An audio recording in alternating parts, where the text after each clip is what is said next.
the stuff that I wanted to. I think so. Yeah. Reading concert. Yeah, so I did all the stuff for that. I It's can next do that. Sunday already. The response of the We're good to go? You are. Okay. That's what I'm saying. Everyone pull out Rhosymedre. Also, how are you doing? Good.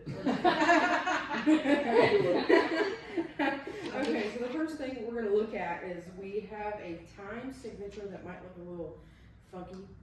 Does anyone want to tell me what our time signature is? 4-2. Let's think about this. So we just went over this idea with Ms. Zinkin. So we've got how many beats in a measure? 4. But what note value gets the beat? The half note. So instead of having 4 quarter notes, like you know how quarter, it makes sense mathematically, but now we have 4 half notes. Everyone make sense? Yes. Perfect. Does anyone need me to explain further? No. No, perfect. All right, so what about our key signature? What does it appear to be? G major. A G major, yes. It's not a trick question this time. All right, so everyone get your instruments up. We're going to do a G major scale, and we're going to be doing them on some like irregular slurs. If you look around in your piece, you can see that there are like slurs that like will be 2 note or 2 beats, and then 4 beats, and then 3, and we're just, you know, we're going to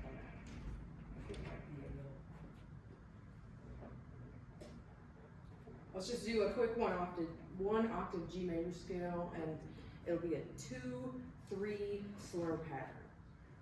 And I'll demonstrate before we go.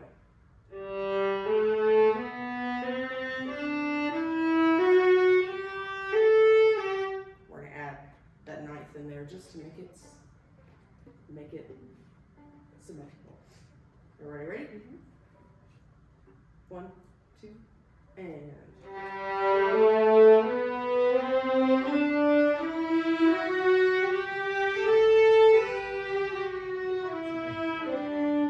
We're just going to do ascending. Let's add another one in. Does anyone want to look around in their piece and find a slur pattern and a measure that might be a little puzzling to you? 5 and a bow? I see 5 in them. Do you want to do, we'll keep it in 4 too. Do you want to do 5 in a bow and then 3? 1, 2, 3, and we'll make it 2 octave, I guess. No, do I want to? I don't want to make it 2 octave because that's too high. Or maybe it isn't. You guys know where G is. Let's do it. 5 and 3. You gotta be counting in your head, exactly. Ready? And.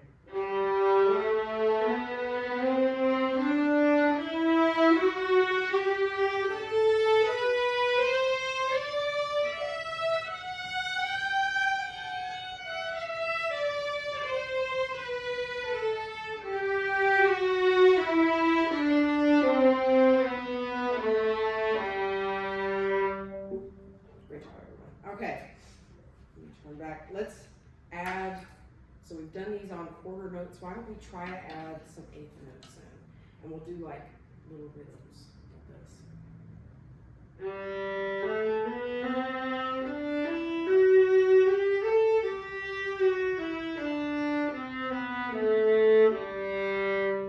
Make sense? Can you do it one more time?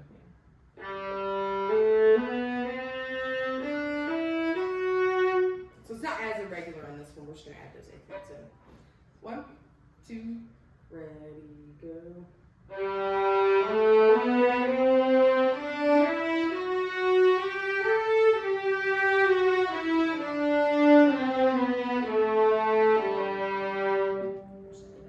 Dominant or that tonic in there for crispiness and for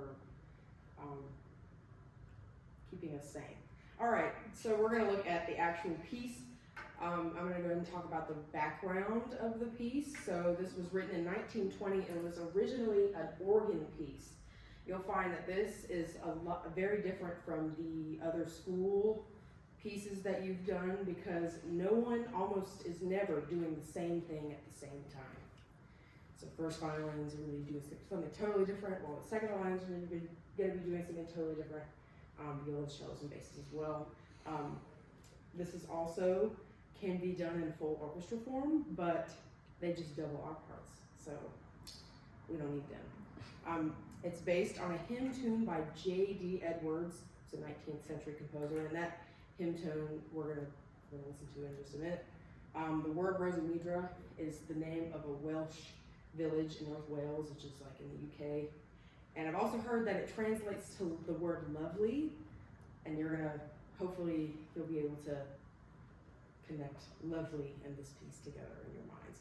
Okay, so how about everyone turn to A, rehearsal number A, letter A.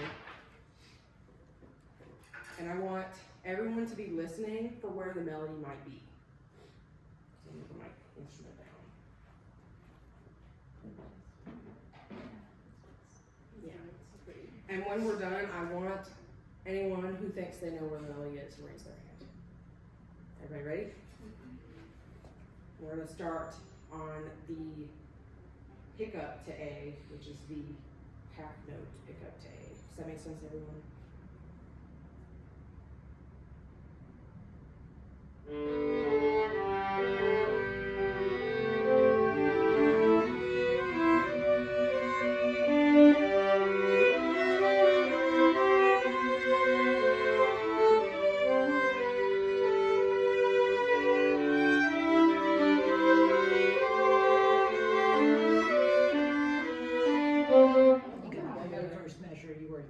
And then you went into 4/4, so you're a beat ahead of it. Okay.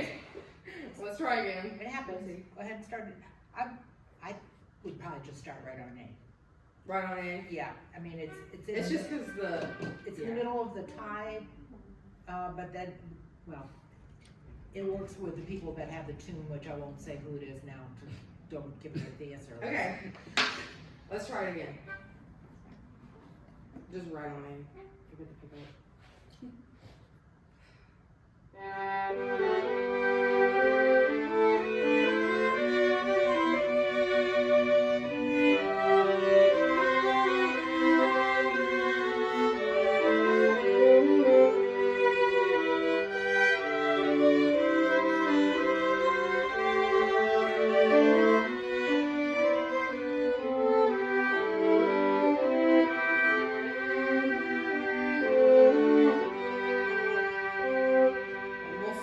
There. Does anyone want to know, or anyone think they know where the melody is? Yes, Hope? I think it's us. You think it is? No. No. It's not? No. This is a kind of a trick question because I think that we're all used to having the melody be the fastest moving part in the piece, but it's actually not this time. Yes. Ooh, it's the violas in this measure. Could you play Miss Gerald? From the pickup to A, your tempo, just play a little bit of it so they can hear it. Yeah. Yeah. Perfect.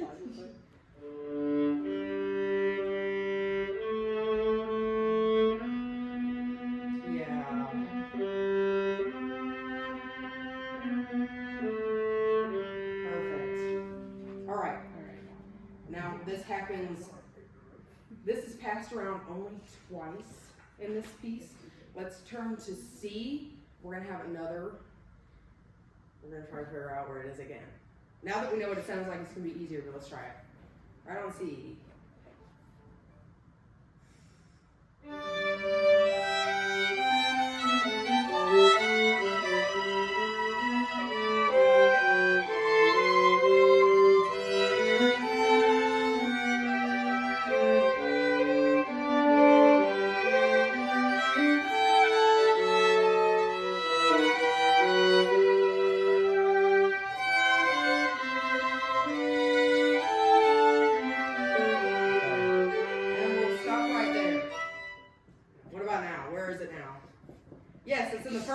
And they're doubling it. I wish we had a second violin because they're doubling your part. Do you see octaves in between yours? Yeah. Okay. Yeah. Oh, a second violin. Yeah. Okay. I wish we had a second violinist. No, it's okay. I wish we had all four. But that's not. Well, you guys go into octaves too. Yeah. In the chorale, so that there's no way to divide up three violins into four No, parts. we have to have both. Okay, so we're gonna do from the beginning. The hymn tune doesn't exactly exist at the beginning, but something very important happens in the cello and bass. But I want us to get used to how it feels playing all different kinds of stuff in irregular rhythms and advanced counterpoint. That's what this is. So I'm gonna do the pickup and I'm gonna sing the cello part, and that's gonna be the pickup to the first measure. Da da. Yeah.